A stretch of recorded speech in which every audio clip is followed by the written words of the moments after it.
મોટા ભાઈ કેમ છો? सब मजामा?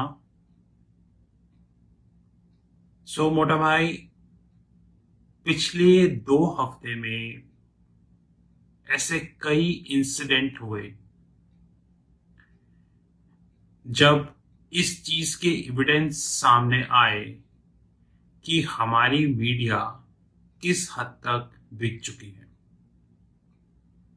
हमारी मीडिया उस हद तक बिक चुकी है मोटा भाई, जिस हद तक आप सोच भी नहीं सकते। उस हद तक हमारी मीडिया बिक चुकी है।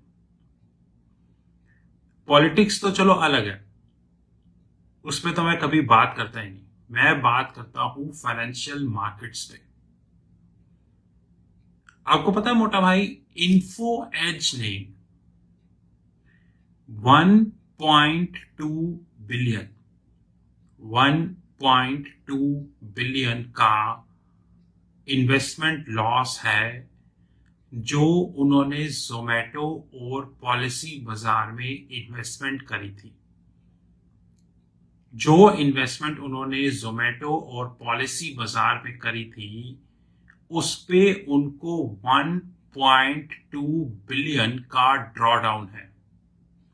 ये हमारी टेक्निकल लैंग्वेज है, इसे बोलते हैं MTM। और ये PNL में आएगा, 101% आएगा। लेकिन क्या आपने किसी मीडिया चैनल या किसी एंकर को ये देखा जिसने ये बात डिस्कस करी हो? और इन्फो एज जब जोमेटो का IPO लॉन्च हुआ था तो वो 7200 पे पहुंच गया था। और मैं उसको देख देख के ये हैरान हो रहा था कि ये स्टॉक 7200 पे कैसे पहुंच गया। एनीवेज, मैंने तो उसमें इन्वेस्टमेंट करी नहीं, क्योंकि अपना तो सीधा हिसाब है। अगर हमें वो इंट्रिंसिक वैल्यू पे मिलेगा तो हम इन्वेस्ट करेंगे, और अगर इंट्रिंसिक वैल्यू पे नहीं मिलेगा तो हम इन्वेस्ट नहीं करेंगे। ये था बिकी हुई मीडिया का पहला सबूत कि एक कंपनी सिर्फ 2 स्टार्टअप्स की इन्वेस्टमेंट पे 1.2 बिलियन 1.2 बिलियन का ड्रॉडाउन लेती है,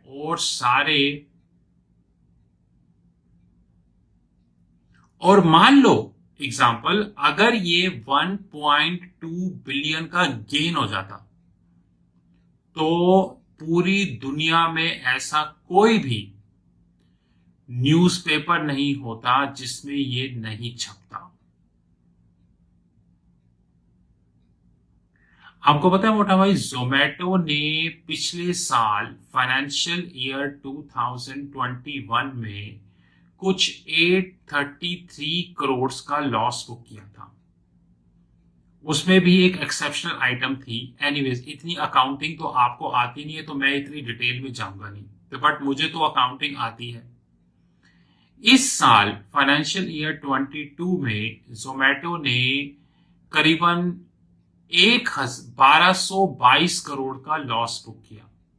1222 करोड़ का, यानी कि फाइनेंशियल ईयर 21 के कंपैरिजन में फाइनेंशियल ईयर 22 में जो लॉस हुआ वो अराउंड 50% ज्यादा था।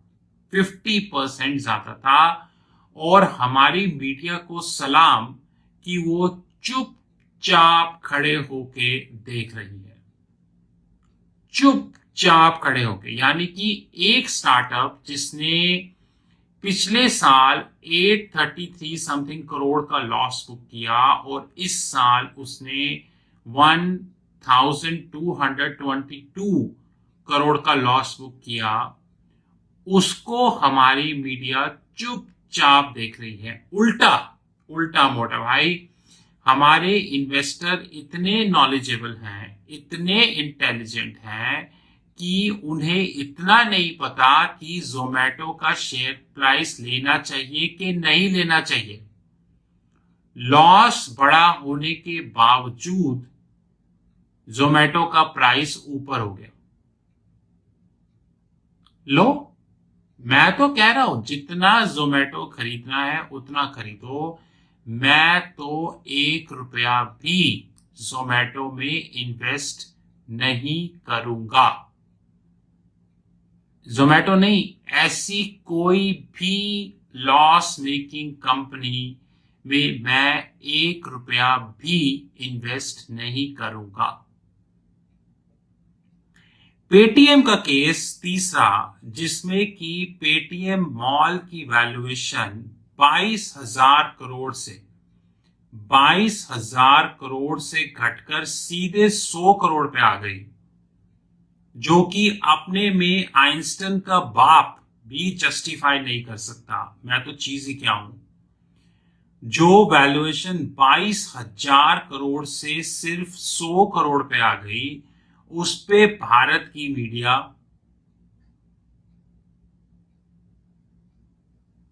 एकदम चुप। और मान लो अगर यही वैल्यूएशन 22,000 करोड़ से 44,000 करोड़ हो जाती, तो मैं आपको इसी मीडिया का इतना शोर दिखाता कि आपसे सुना नहीं जाता। लेकिन क्या आपने एक बिजनेस चैनल को, एक न्यूज़पेपर को, एक टीवी एंकर को ये बोलते हुए सुना कि ऐसी कौन सी तोप चल गई विजय शेखर शर्मा की पेटीएम मॉल की वैल्यूएशन 22,000 करोड़ से सीधे 100 करोड़ पे आ गई। एक और एग्जांपल, दिल्ली वैली, जो कि एक लॉस मेकिंग कंपनी है, जिन्होंने अपने आईपीओ इनिशियल पब्लिक ऑफर के अप्रूवल में ये क्लियर लिख के दिया कि हम लॉस मेकिंग कंपनी हैं और भविष्य में भी हम प्रॉफिट आने की कोशिश करेंगे, मतलब there is nothing guarantee, but उन्होंने ये लिख के दिया कि हम लॉस मेकिंग कंपनी है। उसके बावजूद दिल्ली वैली को आईपीओ का अप्रूवल मिल गया और एक बड़ा पैसा रेस किया गया दिल्ली वैली के थ्रू। यानी हिंदुस्तान में एक चपरासी बनने के लिए आपको पीएचडी की डिग्री होनी चाहिए, आप ग्रेजुएट होने चाहिए, आपके पास कोई डिग्री होनी चाहिए मात्र चपरासी बनने के लिए। लेकिन कैपिटल मार्केट में इतना बड़ा अमाउंट रेस करने के लिए आपके पास कोई भी डिग्री, नॉलेज या प्रॉफिट नहीं होना चाहिए।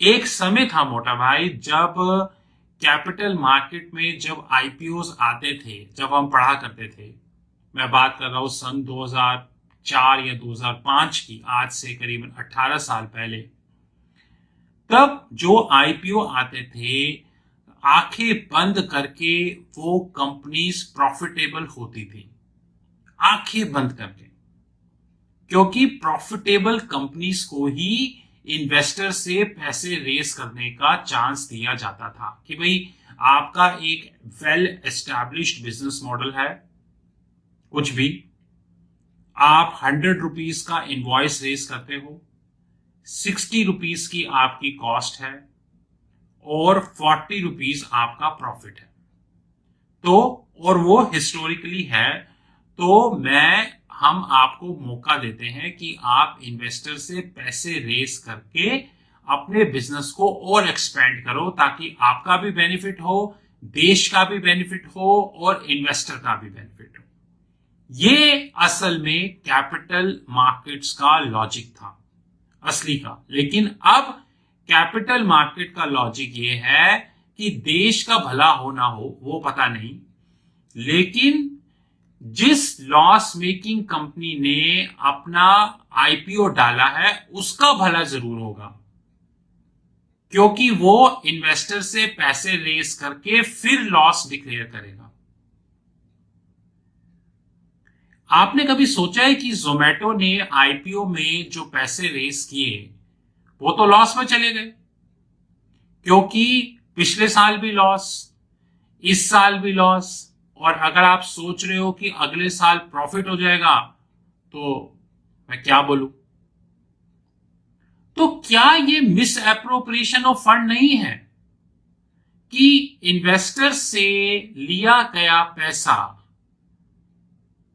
कंपनी लॉस ले रही है? तो क्या ये मिस एप्रोप्रिएशन ऑफ फंड नहीं है?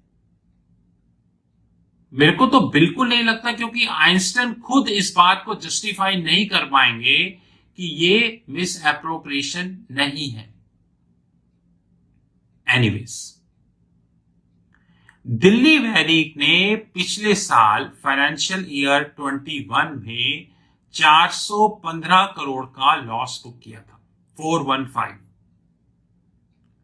और इस साल फाइनेंशियल ईयर 22 में 1011 करोड़ का लॉस बुक किया, 1011 करोड़ का लॉस बुक किया। यानी कि पिछले साल के मुकाबले इस साल लॉस लगभग 2.5 गुना हो गया, 2.5 गुना। क्या किसी मीडिया चैनल, किसी बिजनेस चैनल, किसी एंकर ने इस बात को डिस्कस किया? नहीं किया, और करेगा भी नहीं। मैं आपको बता रहा हूं, वो करेगा भी नहीं। पॉलिसी बाजार का फाइनेंशियल ईयर 21 में लॉस था अराउंड 150 करोड़, अराउंड 150 करोड़। और इस साल लॉस बढ़ के हो गया 833 करोड़, 833 करोड़। यानी कि लगभग 450% का इंक्रीज। यानी एक कंपनी जिसने पिछले साल 150 करोड़, जो कम नहीं होते मोटा भाई, 150 करोड़ कम नहीं होते, मैं आपको बता दूं, 150 करोड़ का लॉस बुक किया, इस साल वो लॉस 833 करोड़ के आसपास है। यानी कि 450% ज्यादा। ऐसे मेरे पास कई एग्जांपल्स हैं, बट समय हमेशा कम रहता है।